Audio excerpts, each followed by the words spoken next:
John D रॉकेफेलर का जो कथन है वो बिल्कुल सही है कि जब इंसान सक्सेसफुल होता है, जब इंसान सफलता के शिखर पर पहुंच जाता है, जब इंसान अपने बिजनेस में बहुत ऊंचाइयों को छू लेता है, तो वो रैकलेस हो जाता है, वे खतरों के प्रति थोड़ा सा असावधान हो जाता है, रैकलेस डिसीजंस ले लेता है। और उस रैकलेस डिसीजंस का ही परिणाम है कि अनिल अंबानी की रिलायंस कम्युनिकेशन डूब गई। उस रैकलेस डिसीजन का ही परिणाम है कि विजय माल्या की यूनाइटेड बीवरेजेस वो खत्म हो गई, विजय माल्या को देश छोड़ के भागना पड़ा। उस रैकलेस डिसीजन का ही परिणाम है कि नरेश गोयल की जेट एयरवेज आज ज़मीन पर खड़ी है। सारे के सारे जहाज डिफरेंट डिफरेंट एयरपोर्ट्स पे हैंगर्स में नीचे ज़मीन पर खड़े हुए हैं। तो रैकलेसनेस एक बहुत ही खतरनाक एक चीज़ होती है किसी भी बिजनेस लीडर के लिए।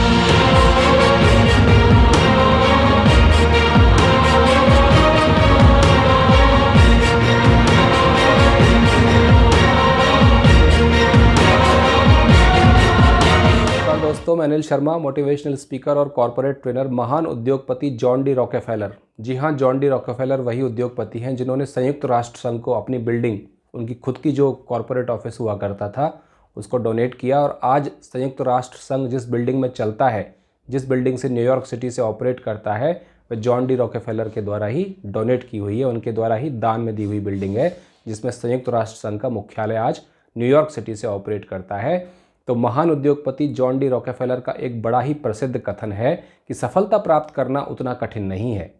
आपके पास आइडिया है, आपके पास पैशन है, आपके पास जज्बा है, जुनून है, तो सफलता आप प्राप्त कर सकते हैं। लेकिन उससे भी ज़्यादा चैलेंजिंग कार्य और उससे भी ज़्यादा कठिन कार्य है उस सफलता के शिखर पर बने रहना, यानी कि अपने बिजनेस में उस सक्सेस को मेंटेन करना।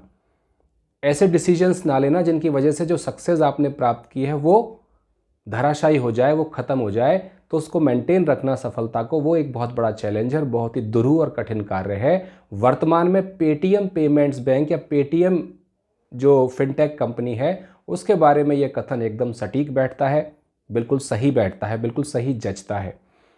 विजय शेखर शर्मा ने 1997 में पेटीएम 197 कम्युनिकेशंस, जो कि पेटीएम की पेरेंट कंपनी है, उसकी स्थापना की। अलीगढ़ के एक सामान्य से परिवार से विजय शेखर शर्मा आते हैं और दिल्ली इंजीनियरिंग कॉलेज से उन्होंने बीटेक में दाखिला लिया। 17 साल की उम्र में दाखिला लिया और बीटेक कंप्लीट भी नहीं की थी, 4 साल की बीटेक थी। उस बीटेक को कंप्लीट तब तक उनकी हुई नहीं थी। 19 साल की एज में उन्होंने 197 कम्युनिकेशंस की स्थापना की। उससे पहले उन्होंने indiasite.net के नाम से एक वेबसाइट भी बनाई थी, जो बड़ी पॉपुलर हुई। और बाद में उसमें बेसिकली वो रिंगटोन्स, न्यूज़, क्रिकेट स्कोर्स और उसमें आपके results, mainly it was non for results, जो भी बोर्ड एग्ज़ाम्स के रिज़ल्ट्स आते थे या विभिन्न जो कॉम्पिटिटिव एग्ज़ाम्स होते हैं उनके रिज़ल्ट्स उस पर पब्लिश होते थे। और बाद में जब पेटीएम की उन्होंने स्थापना की, फाउंड किया पेटीएम को, तो लगभग $1 मिलियन में उसको सोल्ड ऑफ किया। तो 97 में पेटीएम की जो फाउंडर कंपनी थी 197 कम्युनिकेशन, उसकी स्थापना हुई। और बेसिकली ये आइडिया विजय शेखर शर्मा को 2010 में आया। 2010 में अमेरिका में एक बार वो गए थे किसी सेमिनार के लिए, किसी बिजनेस कॉन्फ्रेंस के लिए, और वहाँ मोबाइल से पेमेंट होता हुआ देखकर उनको ये विचार क्लिक हुआ, उनके दिमाग में विचार आया कि क्यों ना हम इंडिया में भी इस तरह की एक स्टार्टअप की शुरुआत करें, इंडिया में भी इस तरह की हम फिनटेक कंपनी की शुरुआत करें। और उन्होंने पेटीएम एक नया प्रोडक्ट अपना लॉन्च किया, Paytm, that means pay through mobile. So this pay through mobile idea came to Vijay Shekhar Sharma's mind during his visit to United States. सारी चीज़ें बहुत अच्छी हुई। 2010 में पेटीएम की स्थापना उन्होंने की और कोई बहुत अच्छा उन्होंने परफॉर्म नहीं किया। 2010 से 2016 आ गया, लेकिन रियल टर्निंग पॉइंट पेटीएम की बिजनेस जर्नी में आया 2016 में, जब गवर्नमेंट ऑफ इंडिया ने डिमोनेटाइजेशन किया। और डिमोनेटाइजेशन के बाद जब लोग कैश पेमेंट से ऑनलाइन ट्रांजैक्शंस की तरफ बढ़ने लगे, क्योंकि उस समय बहुत कम चॉइसेस, बहुत कम ऑप्शंस उपलब्ध थे, and Paytm was one of the leading fintech at that time. Today in India there are number of fintechs operating, but at that time Paytm was only the leading fintech available. So people migrated to Paytm from cash transactions to online transactions, and Paytm became a huge success overnight. 2018 में विजय शेखर शर्मा ने एक और तहलका मचा दिया जब Warren Buffett, दिग्गज investor Warren Buffett की कंपनी बर्कशायर हैथवे ने 2018 में पेटीएम में $300 मिलियन का निवेश किया और 2021 आते आते इतनी ज़बरदस्त सफलता के शिखर पर पहुंच गए विजय शेखर शर्मा और उनका 197 कम्युनिकेशंस लिमिटेड AKA पेटीएम कि 2021 में उनका नेटवर्थ पेटीएम का इट वाज $19 बिलियन और विजय शेखर शर्मा की जो पर्सनल वेल्थ थी दैट वाज $1.2 बिलियन। लेकिन दोस्तों कहावत वही है, जॉन डी रॉकेफेलर का जो कथन है वो बिल्कुल सही है कि जब इंसान सक्सेसफुल होता है, जब इंसान सफलता के शिखर पर पहुंच जाता है, जब इंसान अपने बिजनेस में बहुत ऊंचाइयों को छू लेता है तो वो रैकलेस हो जाता है, वे खतरों के प्रति थोड़ा सा असावधान हो जाता है, रैकलेस डिसीजंस ले लेता है और उस रैकलेस डिसीजंस का ही परिणाम है कि अनिल अंबानी की रिलायंस कम्युनिकेशन डूब गई। उस रैकलेस डिसीजन का ही परिणाम है कि विजय माल्या की यूनाइटेड बीवरेजेस वो ख़त्म हो गई, विजय माल्या को देश छोड़ के भागना पड़ा।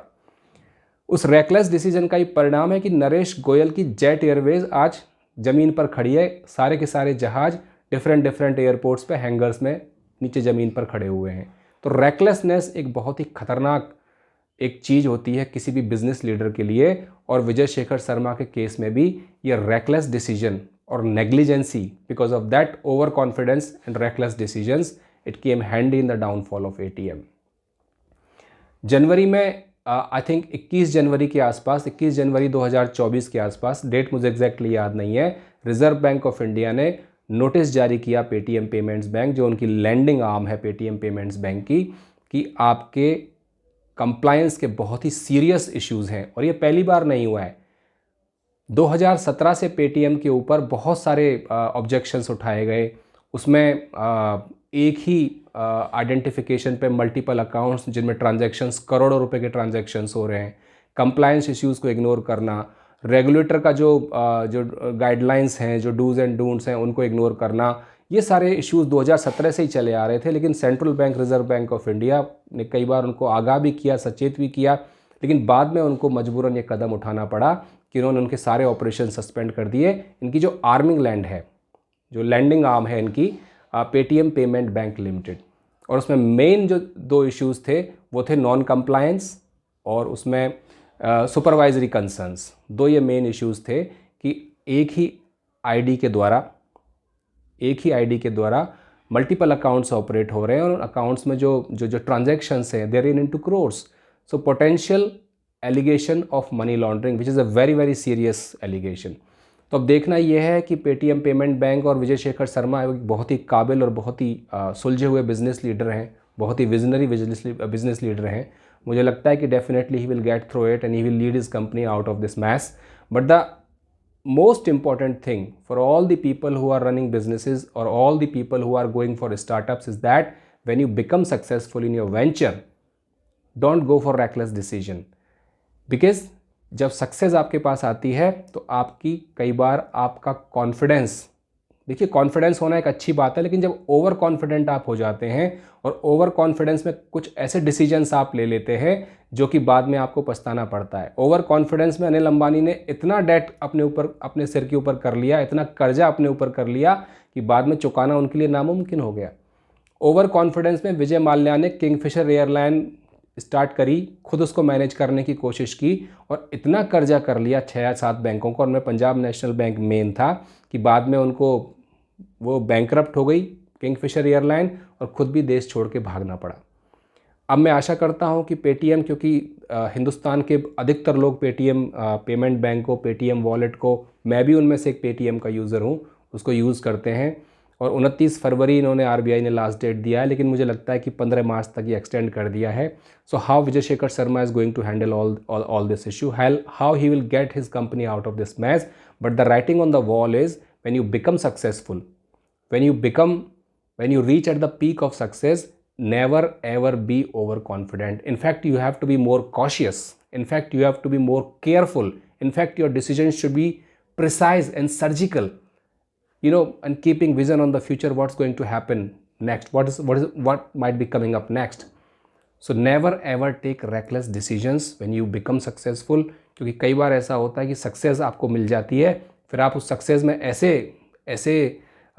ऐसे दीवाने हो जाते हैं, ऐसे ओवर कॉन्फिडेंट हो जाते हैं कि कुछ ऐसे डिसीजंस ले लेते हैं कि जिन कारणों की वजह से सक्सेस मिली उन्हीं कारणों को आप इग्नोर कर देते हैं, उन फैक्टर्स को आप इग्नोर कर देते हैं और बाद में सारी सक्सेस जो है वो धरी की धरी रह जाती है और आपको असफलता का मुंह देखना पड़ता है। आशा करता हूं कि आपको वीडियो पसंद आया होगा। अगर आपको वीडियो पसंद आया तो please like and subscribe the video. Thanks for watching.